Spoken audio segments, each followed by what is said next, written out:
Welcome to our podcast. This is another recorded episode of Stay Classy San Diego, with video production and studio provided by MaxLux Media, sponsored by Dorada Nutrition, with your host being myself, Steve Wire, a freelance reporter. This podcast is dedicated to fostering quality dialogue surrounding all things local policy related in North County, San Diego. Join us weekly as we interview political leaders, analysts, professionals, and community members on issues ranging from homelessness to housing density to elections. All right, in today's episode, we bring into the studio former Buffalo Bills wide receiver Stevie Johnson. Stevie, as I said, is a former American football player who played between 2008 and 2018, also for the Bills and the San Francisco 49ers and the San Diego Chargers during his career. Johnson was born in San Francisco, California, and played college football at Kentucky. He was the first Bills receiver to post back-to-back seasons with over 1,000 yards receiving, has been considered one of the best draft steals in franchise history. Over 6 seasons in Buffalo, Stevie Johnson ranks 9th in franchise history in receiving yards with 3,832, 8th in receptions with 301, and 7th in touchdown receptions with 28. Upon retiring from the NFL a few years ago, Stevie's taken a head coaching job for his former high school football team at Rodriguez High School in Fairfield, and has also been the founder of Club HBHF, which we're going to talk about in a little bit. But just first of all, I wanted to say thank you so much for coming on the show. We really appreciate it. We're glad we can make this happen. And we want to get into some of your playing accomplishments, some of your credentials, some of your career stories. But before we do that, I wanted you to give you an opportunity to tell us a bit about what you've been up to in retirement, and particularly Club HBHF, because I know that's a big reason you wanted to come on to promote that.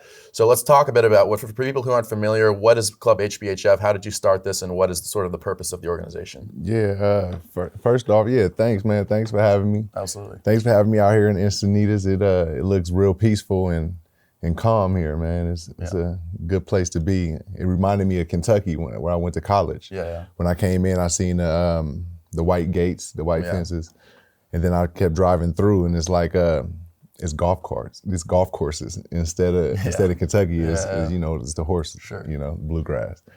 But it's good to be here, and just promoting our club, our franchise is Club HBHF. It's basically a mentality. It started off as a mindset, a way of life, and just a way to remind people, stay on track, responsibility and sacrifice. I wanted to create something that can be kind of beyond me, and beyond my name, and handle biz, have fun was something that just kept clicking for me. It was something that I went by, as I was growing up. It kept me on track. If I handle my business, then I can have as much fun as I wanted. And then I'll repeat and then handle my, you know what I'm saying? And if you don't handle your business, if I didn't handle my business, I didn't have the fun. So, that was the sacrifice I was taking, by not handling my business. And I felt like putting that all together into one organization and one company was something that I needed to do, for the future and for the youth that's coming up, that's going to live beyond me. Yeah, absolutely. So tell me a bit about Club HBHF. You guys, the work you do with kids. Tell me a bit about some of the camps you offer, some of the clinics you offer, and how people can get involved with that. Yeah. So we've ran camps and clinics, since my rookie season. I felt like that's my duty, as an athlete, to put on camps. But I ended up going a little bit deeper into the mind of these athletes, these student athletes, and added entrepreneurs. Don't want to leave anybody out. And we began creating Exposure Academy mini camps. These are experiences that go a little bit deeper. To where we can teach them things off the field. We house them in our Exposure Academy Airbnbs, and we teach them things like how to cook. How to be responsible for themselves. And then we take them to fields and to different training companies and training groups, so they can get both spectrums of the game, on and off the field. And the way that people go about being involved is just our social media. Mm-hmm. We don't really go out and attack and promote as often, or as much as we probably should. We like to let it come naturally and organically. And so we just post clips here and there on our Twitter at Stevie Johnson 13. And then, once we get those clips, we get some interest. Some kids from different states say, hey, how could I be involved? We'll end up, paying for their flight to get here and being a part of, this experience, this week-long experience. And some situations where we go to different states, so it just depends on the interest, at the time. And then we just go from there from our social media aspect. That's the main way. When's your next camp or event? Next camp will be actually in Buffalo. We'll have our next Exposure Academy in Buffalo June 2nd through the 9th. Mm-hmm. And then we'll have our Entrepreneurs Exposure Academy the 12th through the 16th in Buffalo. Okay. This will be our second season. Our first season was last June in Northern California. Let's see. Our next event in San Diego here, I would say, is July. I've connected with Chancellor James. Yeah. And he's connected us with his high school at Steel Canyon. Him being the first to ever make it to the NFL, and his high school still giving him the love to put on these type of camps and opportunities for these kids. So we got together and created a 4th of July flag football camp and our tournament.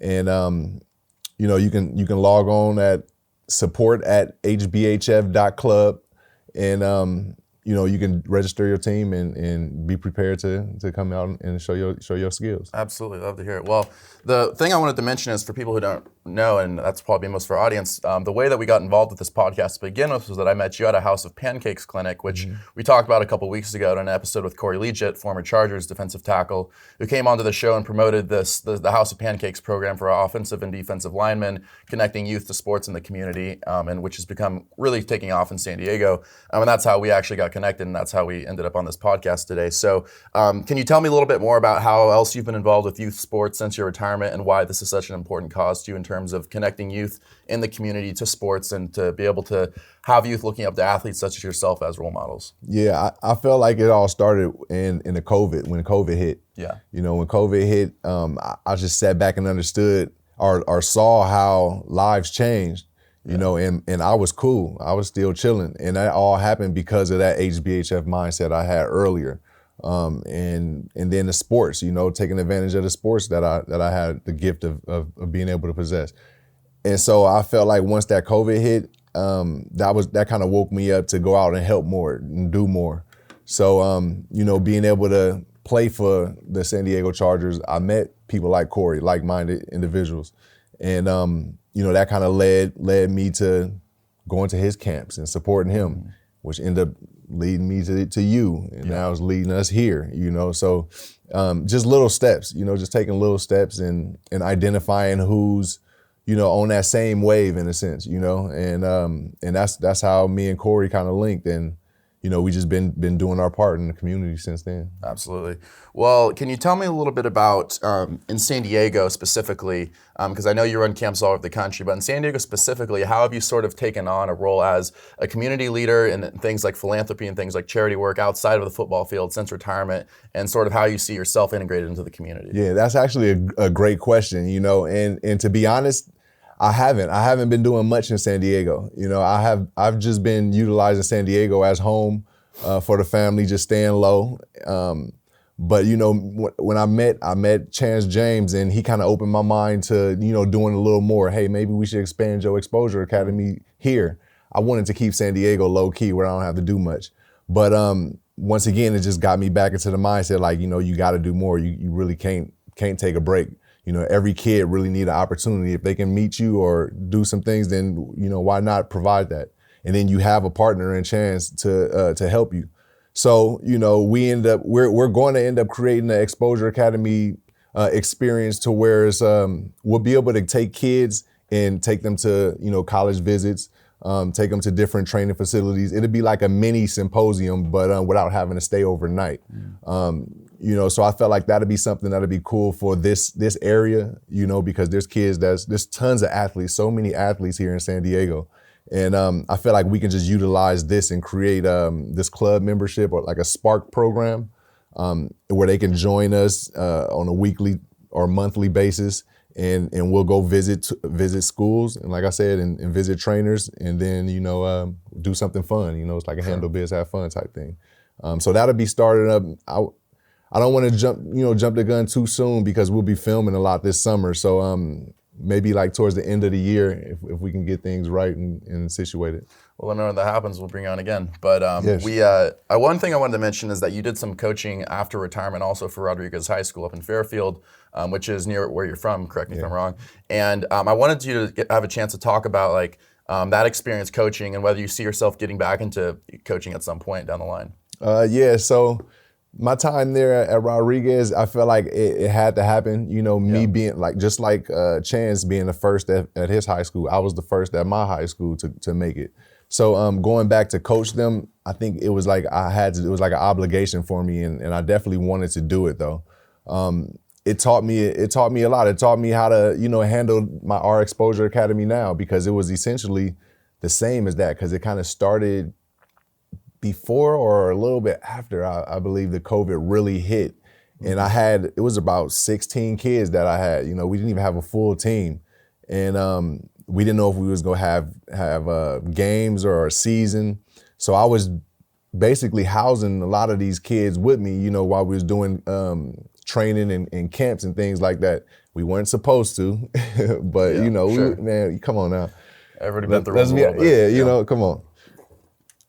So, you know, I was basically doing like an Exposure Academy housing these kids. It was 16. And so, you know, doing the coaching thing, it was good. It was good experience. I just felt like it was a lot that I had to do. I was forced to do, as opposed to, okay, today I'll do this or not. You know what I mean? Yeah. And that's the kind of wave I'm on in the coaching world. I didn't want to be forced to do it all the time. So, you know, it was a good experience, but I'll probably do that later on again in a professional world or something like that. You think you'll circle back to coaching? Maybe, because it depends. If my Exposure Academy, our mission blow up, then I wouldn't need to, because I would be providing an Exposure Academy for retired athletes, so that they'll be able to live how they want to and not have to go work in a professional team. You can choose to if you want to, but you can also have your own Exposure Academy, and on an annual basis or a quarterly basis, you bringing in kids to teach them how you became a pro in your field. You know, whether you're an athlete or you know. Absolutely. So, yeah, you know, like it just depends. You know, my mind is always open to whatever opportunities there. Sure. Now, before San Diego, before your stardom in Buffalo, before all of this, you grew up in the Bay, and I wanted to talk about that a bit in terms of your upbringing in the Bay and sort of how that sort of experience growing up motivated your football playing career and sort of what drove you to the levels of success you achieved. Can you talk a little bit about that background for people who don't know Stevie Johnson before the NFL, what that was like and how that propelled you to stardom? Yeah, so growing up in San Francisco, California, it was interesting. It was fun. It was a lot going on. It was active. But at the same time, it was also gang related things going on. It's a lot of stuff going on like that. But as a kid, you're not really focused on it. You hear about it, oh, so-and-so, something happened to this person, or did you hear that last night or something like that, fights or whatnot. But I was fortunate to have, you know, influences in my life that kept me focused on sports while everything, the madness was going on. So, you know, sports kind of kept the blinders on me in a sense. You know, the horses, you wear the blinders so they don't be distracted by the horse next to them. So that the sports was, I had good, you know, role models to keep me focused and having a vision on more as opposed to what was just going on right now, you know. So it was, in a sense, it was still like a handle biz but have fun type of aura, which I didn't know of, but you know, that's kind of what we was living. And you know, I was blessed to go to, like, you know, on travel teams, going to Hawaii, going to different states as a teenager, competing and seeing other athletes that's in different areas. You know, my mind was open to that, you know. So when I got in my position, you know, I just knew it was more out there, you know, more kids out there, more minds, more young athletes coming up. I had a sense of it, you know, as opposed to just thinking like, okay, I made it to Kentucky. Like, this is what a lot of kids would think. Oh, finally made it to D1 and I went big. And they like put it all into that, you know. That is great, but at the same time, you still practicing for the next level, you know.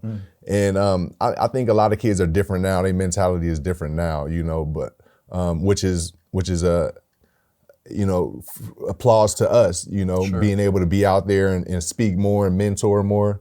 So it's good that these kids' minds is more developed, but I just noticed it was a lot that would go through that where they don't open up, but they would think this is it. There's always another level. They can't limit their mind, and that's as I was growing up in San Francisco. Like my father figure, Herm Lewis, he didn't limit my mind. He wrote books. He was a producer. He was a street activist. He was a businessman in every situation. I mean, every set. I was gonna say. Yeah. Because in that area, you go out of different areas, it's trouble. You can get in trouble. But what I seen with him was he was like a chameleon. He can be in every spot, and it's peaceful, it's positive, and that's what I seen. He was putting on community events, music shows in the community. So that's pretty much what the vision I had. Now I know I can make books. I've written books. And I got children's books to spark the minds of the kids. So it's all about vision. So, being out there and me connecting with, Coach Brady of San Diego and Chance James and Corey, this is just providing a vision for them to see us and let them know that they can do more when it's their turn. It's not really for us. Sure. Now, one thing I do when I bring people onto the podcast, such as yourself, who have achieved that level of success, is for somebody who's maybe aspiring to, be in the NFL, or not even the NFL, but somebody who's aspiring to that kind of level of success, like what would you say were some of the character traits that you developed during your upbringing, during your kind of before the NFL that sort of led to your success, some of the things that you took into account that said that this is what really drove me to the pinnacle of success? Like these are the traits, this was that kind of the hunger, the drive that drove me to the NFL, that drove me to become not only an NFL star, but one of the all-time great Buffalo Bills greats. So what are some of those character traits that you developed during your time? Yeah, so speaking to the youth, about what traits to have that I had. One, I went in there with a mentality. You got to have a different mentality. So you got to be able to turn it on and off. You can have friends walking into the arena, but once the whistle blows, you got to be able to separate your friendship from your competition, And I knew that. So I had that mentality, and that's every day. That's one thing that I've seen a lot of people slip on. They'll do it sometimes, but they won't do it every day. They're not built strong enough to see their friend get punished every day at practice because he might lose his spot. But you might lose your spot if you take it easy on him. So I dominated my opponent every time. So mentality. And then within that mentality, you got to understand your position. Where's your role on that team? Are you an X factor? Are you a role player? How can you be the best role player? How can you be the best X factor? If you're an X factor, you're already one of the best.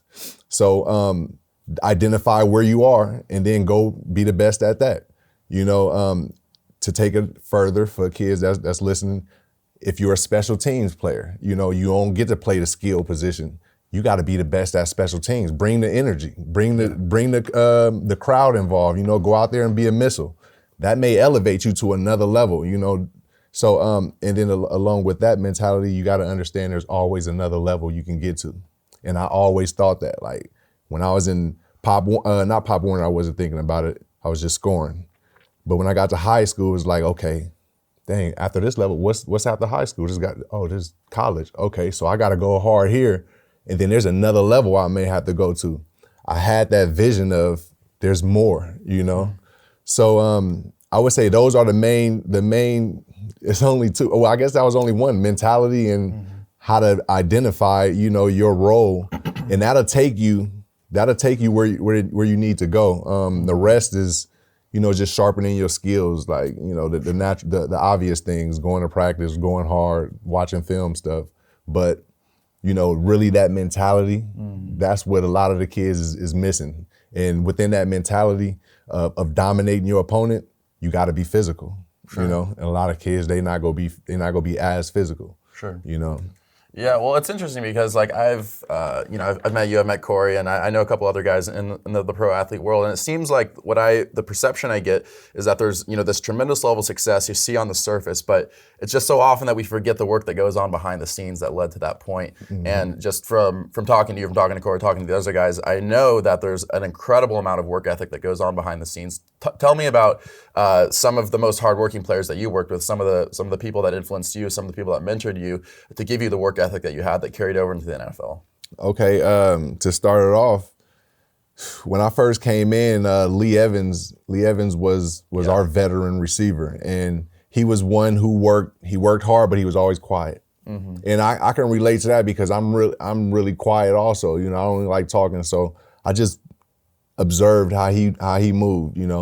Then we had another guy named Josh Reed. He always worked hard and he worked at his own pace. He had a different pace about it. So I got to see certain things. And then as a kid in San Francisco, I grew up watching Terrell Owens playing football. He came with the Niners. So then T.O. came to the Bills as I was a young boy, and I seen how he worked at practice, seeing how his work ethic was crazy. And he was like 36 years old at the time, Later part of his career. Exactly. And he was like every day he was calling people out at 1-on-1s, 7-on-7s. It didn't matter what it was. And I seen that as a young one. I was like, dang, that just kind of like stamped, go hard on your opponent. It don't matter who it is. And he was talking too, you know what I'm saying? So that kind of opened my mind to, handle biz, have fun, repeat, let's go. You make a mistake, all right, circle back, let's try to get it again. You do your thing, okay, have fun, circle back, let's do it again. And I seen that as a young one within an older person, so that was good for me. And I think that's good. When I came to San Diego, it was a good thing to see Melvin Ingram. He was kind of a young DN, but he worked hard. Corey was another one who worked hard. Keenan Allen, that was a good one. I never wanted to leave Buffalo, but when I left, it also helped me to see these other athletes and see how they work. Shout out Eric Weddle, he worked hard. Obviously Phil, Woodhead, like these are guys. When I say these names, it's not they just work hard on the field because they do good. No, these are guys we show up at 4:00 in the morning. We 4:00 in the morning, ice, heat, stem, weights, do extra film. We doing all that to take care of our bodies and stuff. And these guys are consistently in there. So these are multiple workout sessions that we're getting. So shout out those guys. And yeah, you gotta love that. We loved it. That's every day. That's why. Before we go to another segment, that's another reason why you see a lot of the issues with athletes after sports, because while we in it, we got our days mapped down from the minute to the hour, you know what I'm saying, all the way to nighttime. Then when you're done, if you're not really out there doing anything and you don't have a family or whatnot, you got a lot of time to yourself that you never had in 20, 25 years, So do you see that kind of bearing out with some of the guys starting the NFL anymore in terms of, there's this incredible amount of structure that you have during your playing years, and then you sort of get out and there's sort of this lack of structure and things can quickly go south. I mean, but one of my all-time favorite football receivers, Antonio Brown, I mean, we all know about the off-the-field issues, and it just seems as though there's some players who kind of keep it together after retirement, and some players who things sort of go south for them real quick. And what do you think kind of shapes that, or what defines that? It can be upbringing. It can be the surrounding that they have, the success that they had. When I say surroundings, the people. So it can. I would say those are the top three things. The success, because if you got that success, it's hard to tell that person no, or it's hard to, try to steer them a different way because, the surroundings, whoever around, if you don't have no strong, heroic type people that can check a anti-hero mindset or a villainous mindset, it's hard. It's hard, So that's where you got to have a good surrounding. And then the upbringing, I think we can't really control that. We can't control that, wherever you grew up, you couldn't control that. Where I grew up, I couldn't control that. We just make the best of it, but we still remember everything that we have.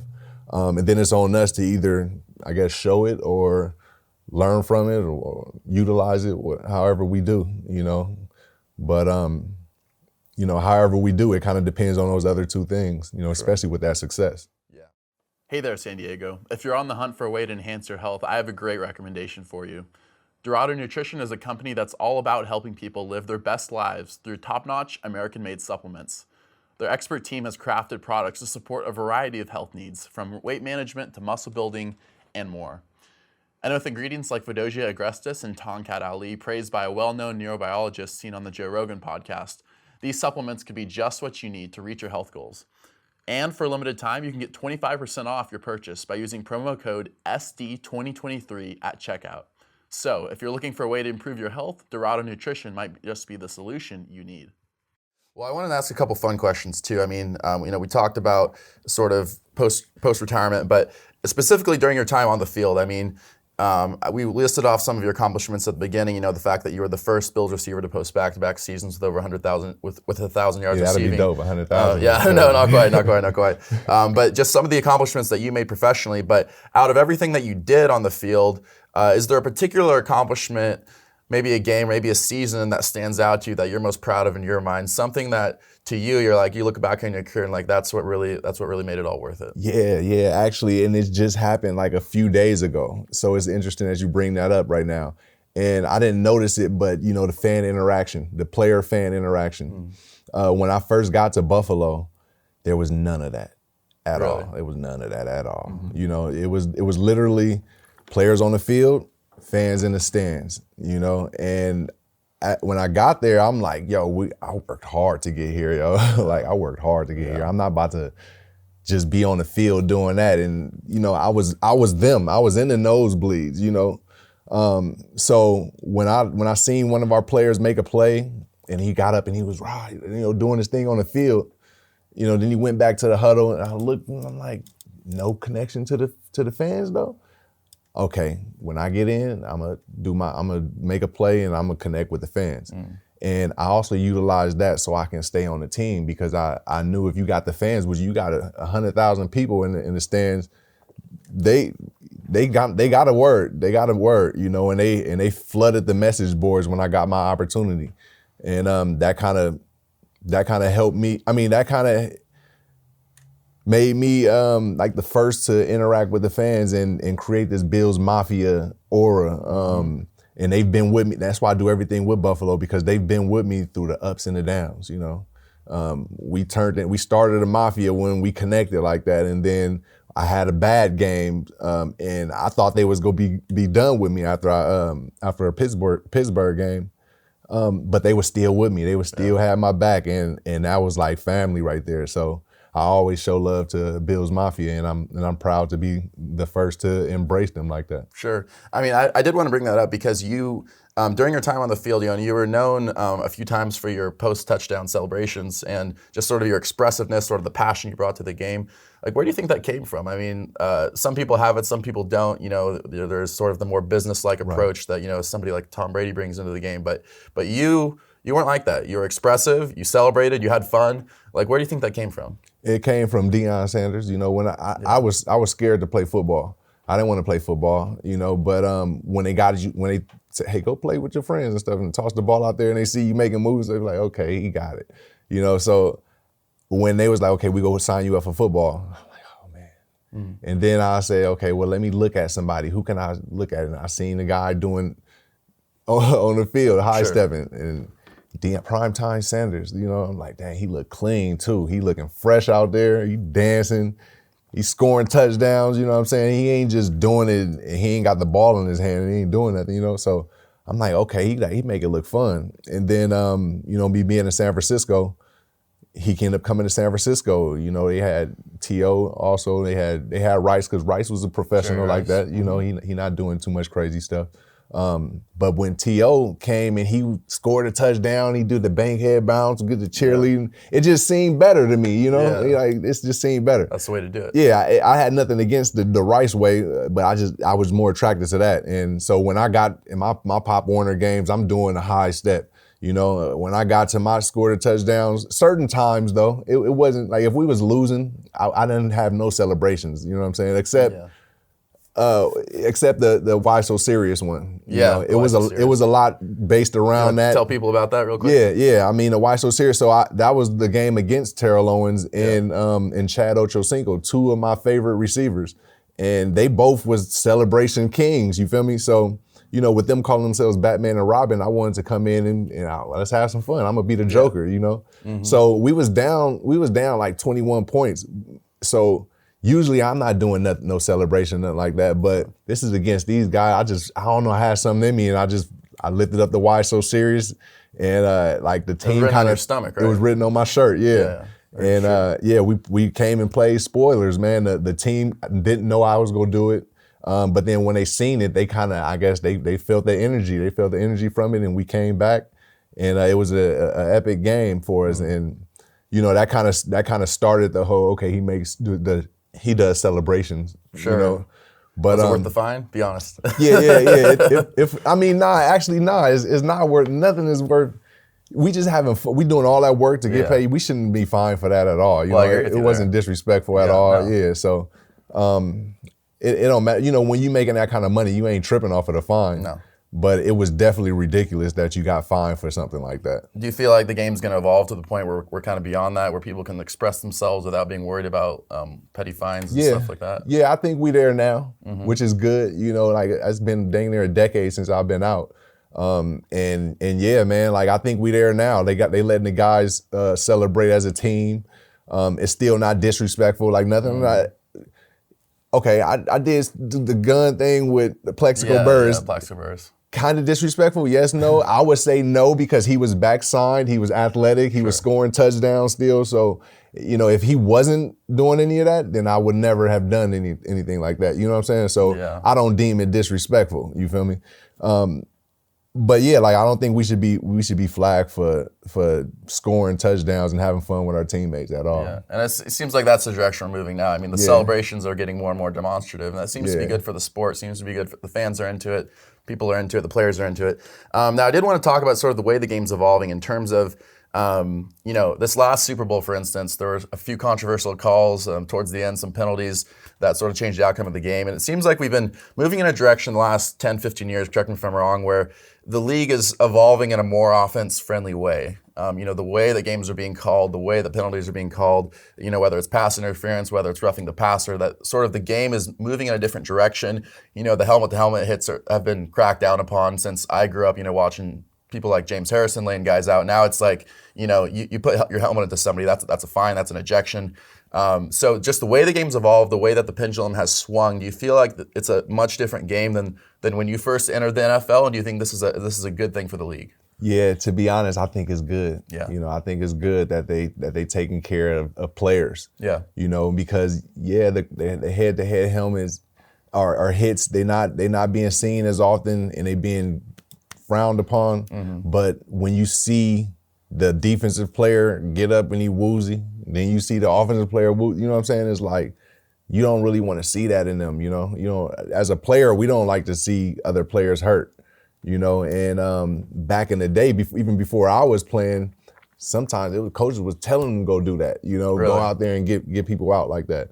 Like specifically to target a player and be like, yeah, knock this guy out. Yeah. Or just, you know, within your position, go do like something vicious to somebody. You know what I'm saying? Like cut blocks. Cut blocks.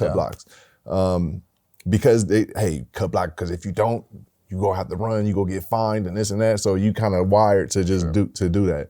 But now with them switching it up, you don't really see many of the cut blocks. You see the linemen getting fined if they do something like that. You know, the big hits, those kind of tweener hits, those are being banned, which is good, you know, for the players' health and for the fantasy football owners. They don't want their player to go out, right? Yeah, they don't want that guy to be down for the season. So yeah, you know, they trying to take care of their money, and I think it's smart. It's smart. Mm-hmm. It's unfair for the defense, but you know, you gotta adjust. You gotta adjust somehow. You know, keep being physical until they call a flag, and then try to adjust from there. Sure. That's what I tell my DBs. Well, I feel like I kind of asked you two different questions because I was giving you one question which was sort of about player safety, but do you feel as though the game as a whole is getting more friendly in terms of like the way that offense can be played? It seems like there's sort of this perception, for instance, with Brady that he was allowed to sort of extend his career because of how the game sort of shifted to offense, how our games are sort of officiated more in favor of the offense, that there's this perception that with Mahomes, he's sort of allowed to play the way he is because, you know, it's a more offense-friendly league. Do you feel like these characterizations are accurate, that we're moving towards a direction where the league is more offense-friendly? It's a fact that it's more offensive friendly. Yeah. I can't sit here and say it's not. You know, that's what the people tune in to see. Yeah. So when you do see a dominant defense, it's very impressive. Yeah. But yeah, it's not fair at all. But with that being said, you don't want to see your quarterback stepping into a throw and then a guy running in late and doing that, you know? So any little hit, we go get you for it because we don't want you to even do that, you know? That's dangerous. You know, at the end of the day, it might be our favorite quarterback, but then as a parent now, you think like, that's my son out there. And then, you know, you don't want, or now that I see how my wife is when she watched our daughter playing softball, our son playing volleyball, or even our daughter in recitals, we don't want them to fall or something to happen to get hurt, you know? Yeah. So I'm for it. I'm for the penalties and the fines when it come down to health. But when it come down to celebrating, that don't make no sense to me. That don't make no sense to me. It's harmful. What about harmless. Moving to the other part of the question, which is player safety. I mean, sort of, you've touched on this, which is the way the game is evolving in terms of the more emphasis on protecting players, which I think we can both agree is a good thing for the game. But in terms of the new information we're getting all the time about player safety, you know, there's documentaries that have come out about the long-term effects of CTE, the long-term effects of concussions. And I'm curious to think like, you know, for a parent who's like thinking about putting their kid into football, who's thinking about putting their kid into contact sports, who's looking at this information coming out all the time, like how do you think that this new information that we have in this day and age about concussions, about player safety sort of changes the perception of people about youth sports, about football? Because even now you have a lot of NFL guys who are retiring earlier on in their careers because of the new information. Like, do you think that the sport can sort of respond effectively to the changing dynamic of the information, or do you think that this is like sort of a time where we're going to start seeing a decline in youth sports involvement because of the information about player safety? Oh, good question. Good question. I think it's going to be a little bit of both. You know, it's going to be a little bit of both. Some parents may shoo away from this sport because of the brutality of it and the long run of it. But it's funny because me and my partner Chance, we was just talking about this. You know, we was just talking about that's the reason why we was going to do our Exposure Academy mini camp tours to be able to teach and talk to these kids. So just to get it out there again, like you can contact us at support@hbhf.com, and you can send your emails there, and you can get to know a little bit more about the programs that we'll be having in San Diego, because we'll be here. We'll be here with these kids. And like with our flag football event, we it's about teaching them. It's about the right programs that you go to. You know, that's pretty much it. That's the main thing. If you go to, because there's some programs that they just want the action. They just want the clout. You know, that's it. They don't really care about teaching or with the kids. They just want to get the cash. And then you got others like us that we've been to the next level. We know that can change kids' lives. That can change families' lives. Yeah. So we're teaching them a better way. Like I have my kids, and I tell other parents, start your kid with flag. You don't have to start them with tackle football. Yeah, start with flag, and then know which flag league you're going with. You know, like get involved. Like check out their website, go to some of their games and see how it is. And see how they teaching the kids. You know, how they handling them. Because some teams aren't at the same speed as what your kid may be at, and I've experienced both sides of it, where it's good and it's bad. So, I just take all that info and I'll be able to retain it and give it back to to the parents and to the players that ask, So that's why I wanted to put that email out there for our flag football tournaments and our mini camps that's coming up, so they have a way to contact. Sure. Now, at the professional level, I mean, I touched on it earlier, like you have guys, and no names spring to mind right now, but I think there was a recent player with the 49ers, there was a Chargers guy a couple years ago, people who are retiring in their mid-20s really from the NFL because of the concerns around player safety. Now, you've had a number of sort of sensationalized injury incidents. We had the career-threatening injury to Ryan Shazier, to Damar Hamlin last year. Now, do you feel as though this trend of players retiring earlier, do you think that this is something that's reversible, or do you think we're just going to be seeing a lot more of this moving forward, given the information that's coming out? You know what? That's another great one. And the way I go about that one, I'll say the numbers is going to be the numbers are going to be in the middle. Yeah.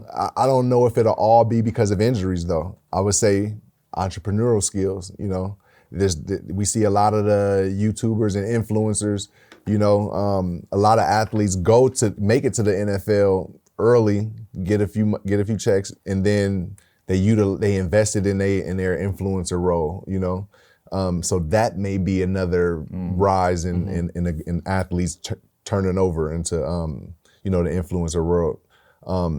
Less harm on the body, and then it's easier, wake up and you just do what you do. You feel me? You don't have to worry about knee getting hurt, ribs, back, all that stuff. So I think that may play a role into that number, not only just the safety of the injuries that happen to these kids. I seen the kid who came in, I can't remember his first name, but his last name was Bolin, linebacker when I went to San Francisco. Young guy. He almost led the team in tackles. He was up there with Navarro Bowman and Pat Willis was hurt. But he ended up retiring a year after because he had that's the guy I was thinking about. Okay, maybe, yeah. And he had an ankle injury. I remember talking to him. Like you don't have to go out there like if your ankle still hurt, get your ankle right and then go. But as a rookie, you come in wired, like I was saying earlier, like.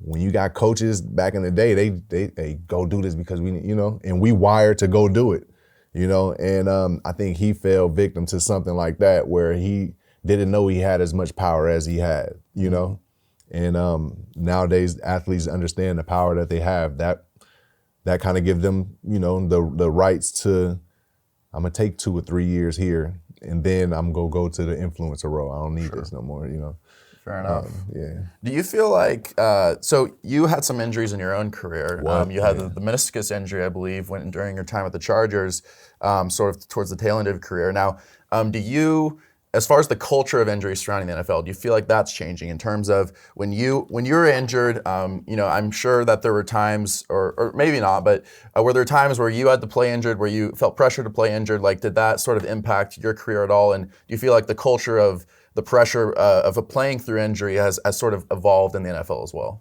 Yeah, I definitely, at my time, it was like if you was injured and you didn't play, your position was gonna get took. That was the year. That was the mindset that I was in. So I actually, had to play through a lot of injuries. A couple of those seasons I played with torn groins, and I'm playing against the best players, in my division. And I felt like if I wasn't out there, I'm useless. So I had to figure out a way. So we wrapped it up. I was taking the pills, and that was also affecting me, because the after effect. Yeah. And so I didn't really realize that until, I got to my wife, really brought that to my attention. Like, these pills is not the ones for, and how you are afterwards with the trying to get up, and is you gonna have to realize you got to take care of your body, and it may prolong your career. But I went 6 years, just going, and through the injuries, all right, we got to get right, we get better. The ribs. I was fortunate to have half of my injuries happen not during the season, though. You know what I'm saying? Like towards summer camps and stuff like that. So I was able to kind of fly under the radar and get back somewhat right. But all of these players are out there playing injured. I feel like, So. That's just a part of the game, and I don't think there's no way to kind of get around it. It just happens. I feel like a lot of people don't know that, though. I mean, you look at these guys that are making these incredible plays, or they're playing at such a high level. Like, I don't think that what you just said, which is that most of these guys are playing through some kind of injury, some kind of pain. I think a lot of people just aren't aware of that at all. Yeah, absolutely. They can think about it like this: just how you got a great job, but still you may wake up and be like, oh, no, whatever. That little that's a hamstring that we dealing with right there. Yeah. That's the meniscus that we need to have cleaned out, but we got to go hard anyway. That's the dislocated finger that we done had at the warm up. That little thing is somebody's dealing with that. I guarantee it, somebody's dealing with it, because as strong, like I said, as strong as you are and as great as your job is, we all still have that one little thought, and that one little thought, just compare that to an injury or a slight injury. It don't have to be a major one, just something small. Now, you played with some great players in your time. Like one person who I'm thinking about is Ryan Fitzpatrick, who was your quarterback while you were at Buffalo. Yeah. For I believe the majority, if not all of your career at Buffalo. And tell me a little bit about what playing alongside Ryan Fitzpatrick was like, and just sort of his accomplishments as a professional athlete, and sort of what legacy you think he left behind in Buffalo. Yeah, Fitz is dope because he gave opportunity. He gave opportunity everywhere he went. He gave opportunity, and that's what I really see, as opposed to any numbers. He went to Miami. He gave Brandon Marshall opportunities. When I say giving these people opportunities, he's not the robotic quarterback that's going to say, oh, they said on the third drop, I got to go back and throw it. He'll hold it a little bit longer if he see that you need to get open, and then he'll sacrifice himself for you. And he'll, hey, if you our guy, all right, I'm going to go to you. And at the same time, he's real smart and he's charismatic with the entire team. So he don't make it seem like I'm tunnel vision over here, So I give a lot of props to Fitz. I give a lot of props to all our quarterbacks, but Fitz is my favorite of all. Sure, yeah. I mean, he always struck me as just like a really tough, gritty guy. I mean, that was sort of my perception of him, is that, maybe he didn't have the career of an Aaron Rodgers or of a Tom Brady, but at the same time, there was no denying his toughness as a player. As you said, he wasn't afraid to stand in there and take the hits. And is that sort of how you saw him and how you see his legacy overall? Yeah, definitely. Yeah. I think they'll definitely look at his legacy as a gamer as opposed to wins and losses. Yeah. I think that's great. That's great. That's great for him. Especially to be involved in so many teams that he was in. Growing up, you would think, oh, he played on different teams because you got cut a lot, But he was like a blessing to each team, you feel me? So I think that's pretty cool that he had the type of career he had while being that type of tough quarterback to the end, Yeah. Well, you also played, 1 year with Phillip Rivers at the Chargers, at least 1 year. And I'm curious because I talked to Corey about this when he came on to the show, but I asked him, and I'm going to ask you, I mean, Phillip Rivers, the stats don't lie, the numbers are there, one of the all-time leaders in passing yards, in touchdowns, et cetera. But as far as his legacy in football, I mean, he kind of gets the knock, that he didn't win the big one. But when I asked Corey, do you believe that Phillip Rivers is a future Hall of Famer? He said his question was absolutely yes. And I want to ask you the same question, and also sort of what it was like playing under somebody of that talent, under that caliber, with the accomplishments that Phillip Rivers has under his resume. Yeah, so you can see, like when earlier you asked me about work ethic, and I brought up T.O. and another group of guys, and Phillip's name was in there. Yeah. He's one of those minds that's in there at 4:00 in the morning. But he's even doing more. He's probably upstairs talking with the coaches and meeting with them and things like that. So, no doubt first ballot with the numbers and the stats, but it's the work that he put in, and you see it, and then you see it on the field when obviously he's a gamer. Sure. That type of mentality. You've seen it with Fitz. Phillip is the same way as Fitz, just been out here on the West Coast doing it. I mean, he was close to the Super Bowl. He had some great seasons. Man. And that's unfortunate. You ran into to the New England Patriots, and I think it was Manning. Yeah, ran into them too. But shoot, y'all one game away. Just like how good our Bills is right now, we still only make it one game away from the Super Bowl. But it don't take away from the fact that Josh Allen is Josh Allen and Phillip Rivers is who he was here. Yeah, I mean, I've always been curious. Like Phillip Rivers has always struck me as more of like a family-oriented guy. he's kind of known for not like cussing in the locker room. You know, he's like he has a big family. He's a very kind of established person. He doesn't have a lot of off the field antics. Like, what was Phil Rivers like in terms of personality, in terms of like a leader in the locker room? What was he like? Yeah, just like that, just like a dude. You know, he's a dude. You know, he go to work. He go work out with you.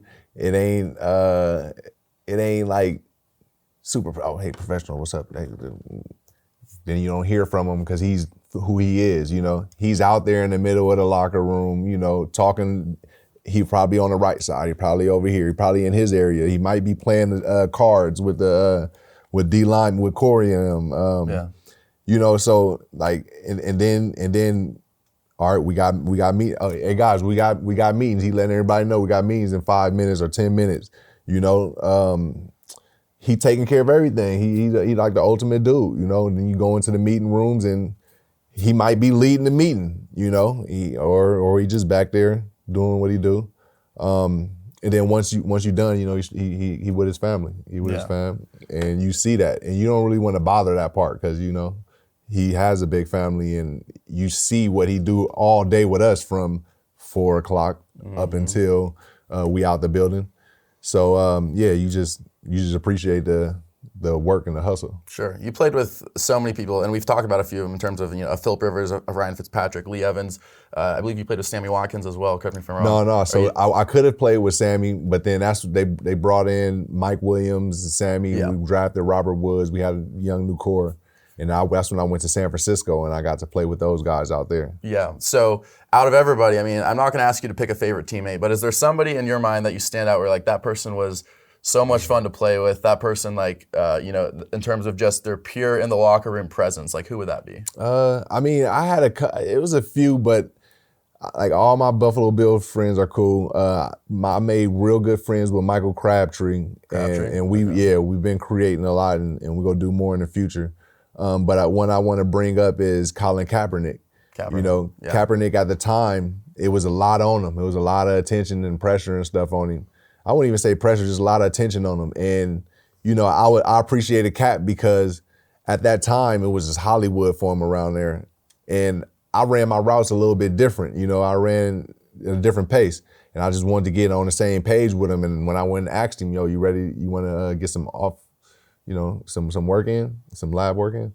And he was, let's get it. And we was out there for a few hours, and no problem at all, you know, and we was connecting out there. So I thought that was cool, you know, seeing from the outside in, you know, and then you seeing how they all swarm, but he still had the time to be, all right, yeah, let's rock. Even though Anquan Bolden was there, Vernon Crab was there, Brandon Lloyd, but you feel me, on the off day he came in and we was just vibing for like about 3 hours, and we clicked on that, you know what I'm saying? Yeah.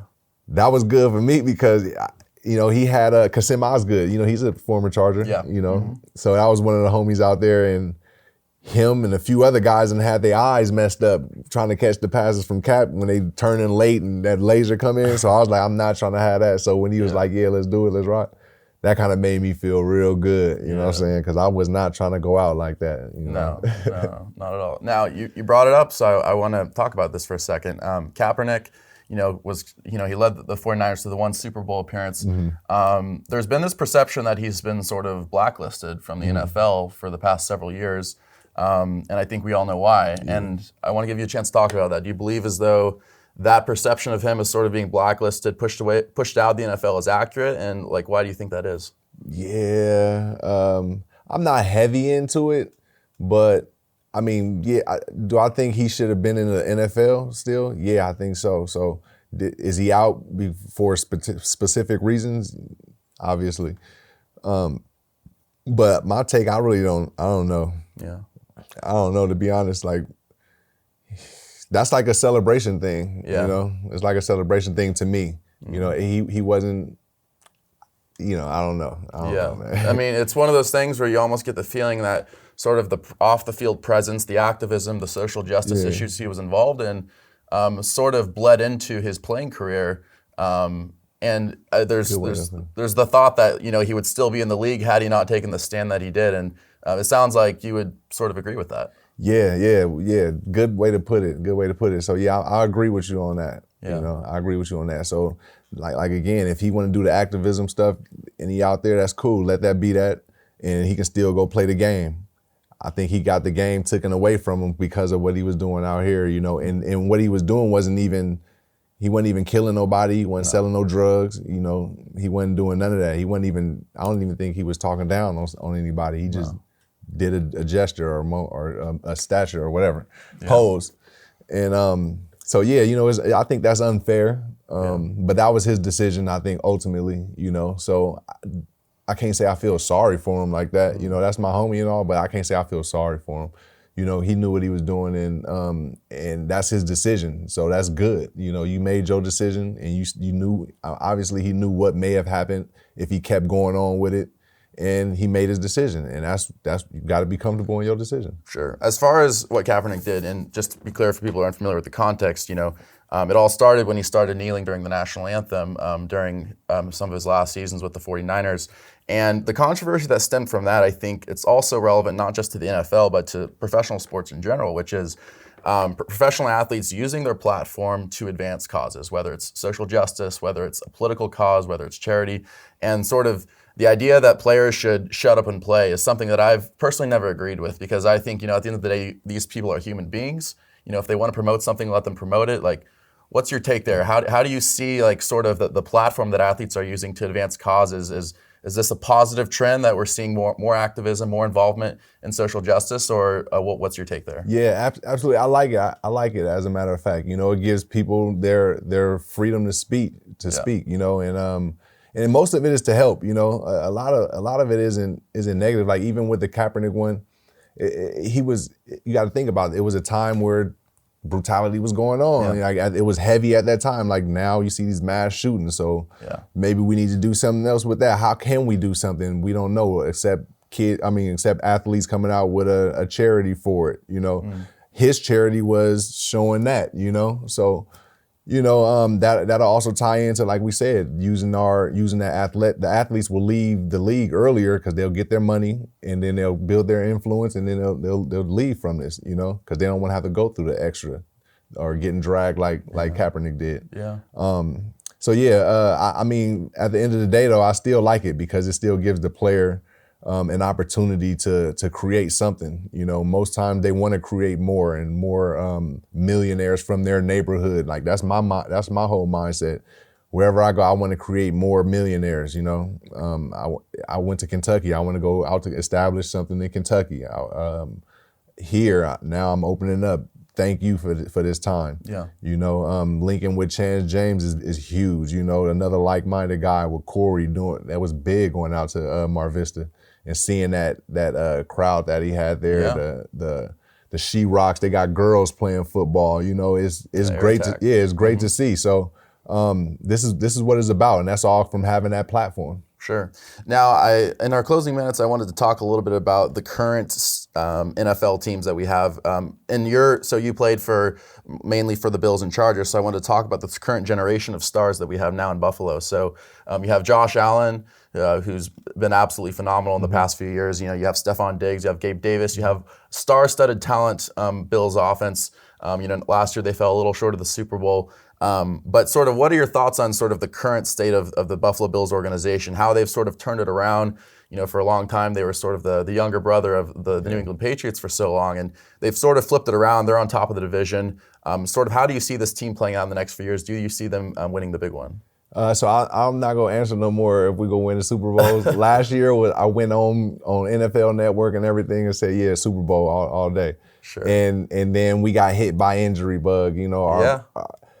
So, you know, I'm just going to say we in a good time to be Buffalo Bills fans right now. You know, we got a great team, great positional players in every room.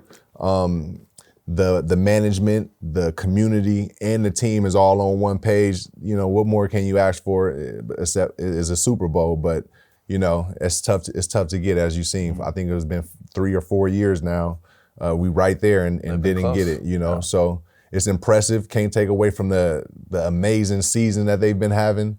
But, yeah, I don't know what's gonna happen. I just know Sure. that they gonna have some fun season. And what do you think, like, organization? I mean, and this is something again that I like to ask like athletes in terms of like what turns an organization around. I mean, from being in a position where for a long time it was all we heard talked about was the Patriots, the Patriots, the Patriots, and now it's the Bills, in the East. And like, what do you think, like, organizationally, like, flipped the switch in terms of turning that corner to where the Bills are now the talk of the East, and to a position where they do look prepared to contend for a Super Bowl, not just this year but for years to come. Like, what happened? To be honest, I think it's really about which team want to give that sacrifice, the biggest sacrifice.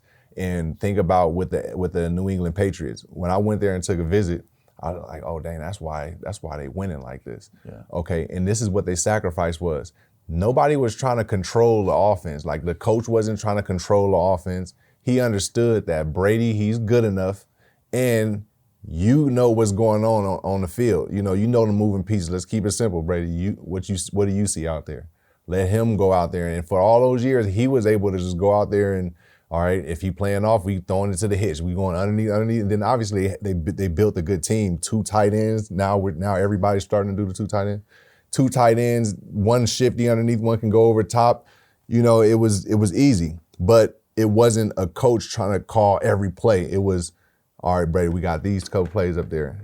What you want to do? And then he go hit his guy, Edelman, 100 catches all the time, and you see it because they're not calling that. He just see that and is taking advantage of those little things like that.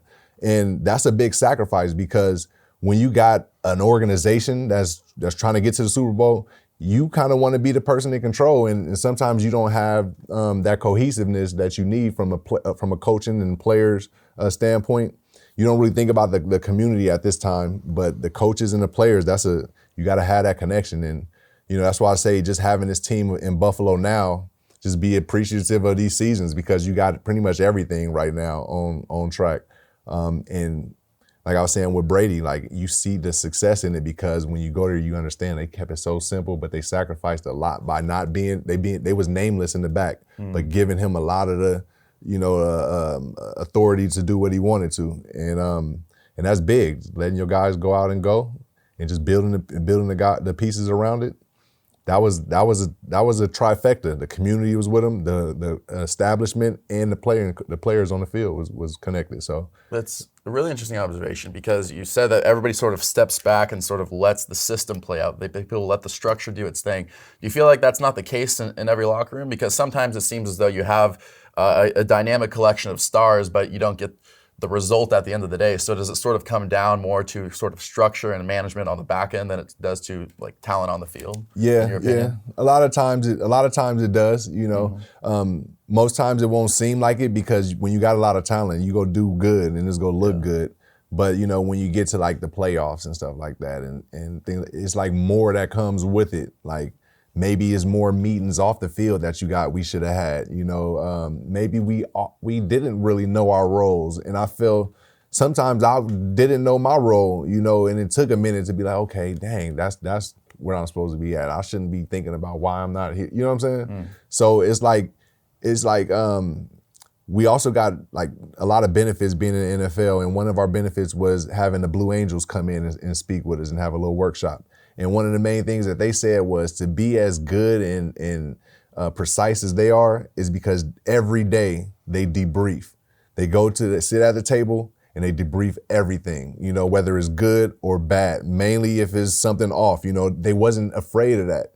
And when you got what I'm thinking with these teams that's consistently making it to the playoffs, they have those debrief moments where we're not only talking about the positive things, we can talk about the negative and people ain't being sensitive, and I think that's something that's huge, being able to debrief and talk about the good and the bad and go move forward from there. Sure. Well, I think we'd be remiss if we didn't also touch upon the fact that, you were a Charger as well, and the current generation of Charger stars is quite promising. You have Justin Herbert, you got wide receivers, you got Mike Williams, you got Keenan Allen, all these guys. And I'm curious to know like what you see out of Justin Herbert during his first couple years in the league, sort of what you see from this current generation of Charger superstars, and what Chargers fans should sort of look forward to in the future. Yeah, I think they got a talented kid. It's like a young athletic Phillip. He can throw it. He can make every throw. and he looked like he's a gamer. He's electric. He's what the team, what this organization need. He's athletic and he's smart. And then they building their players around. We'll see how it go. I think they go be they made it to the playoffs last year. I think they'll always be contenders. So, we'll see what happens from here with the Bolts. Absolutely. All right, last couple questions. One is, what is your favorite all-time? I know we talked earlier about sort of some of your games, some of your celebrations, but what's your favorite all-time memory from your time in the NFL? Whether Bills, Chargers, anywhere, like what stands out to you? Scoring a touchdown in San Francisco. Yeah. So we had our first season in Santa Clara. I wish it would have been in Candlestick, but it was in Santa Clara. And I made a play against the Philadelphia Eagles. Nice play on the sideline, and I felt like it was a good testament to that work that I put in with Cap in the offseason, being comfortable with his passes and things like that. And then just making that type of play for a comeback win was something special for me as a San Francisco kid. Sure, absolutely. Well, last question is, we talked about the playing accomplishments, but we also talked about the work you did off the field. We talked about Club HBHF and what you've been doing with youth sports, your potential future coaching involvement. When it's all said and done, when you look back on your legacy and when people talk about you as a player and as a person, sort of how do you want your legacy to be remembered, and sort of how do you want people to think about Stevie Johnson? I would say trailblazer type, not really looking for the spotlight. I was just being me, and while I was doing that, I ended up blazing the trail of connecting with a fan base. And while connecting with that fan base, I didn't blaze the trail of being a creator of children's books. We got 3 of them coming out, coloring books, the symposiums, these things. I just feel like I leave a legacy of, like I said, like the handle biz, have fun. Mm-hmm. He was that type. He go handle business and he go have fun. We go keep creating, and that's what they'll know from me. All right, one more question. When's your next book coming out? Tell us. Yeah, so the next book is actually May 22nd. It'll be coming out later this month. What's it called? Yeah, I'll be in Buffalo. This book is Freddie J Makes His Play. This book is about Fred Jackson, the former teammate in Buffalo, a running back. And the whole ideology of our books is we provide spark to the kids, to the younger generation, let them know everybody's been through a down time. We got to persevere through something.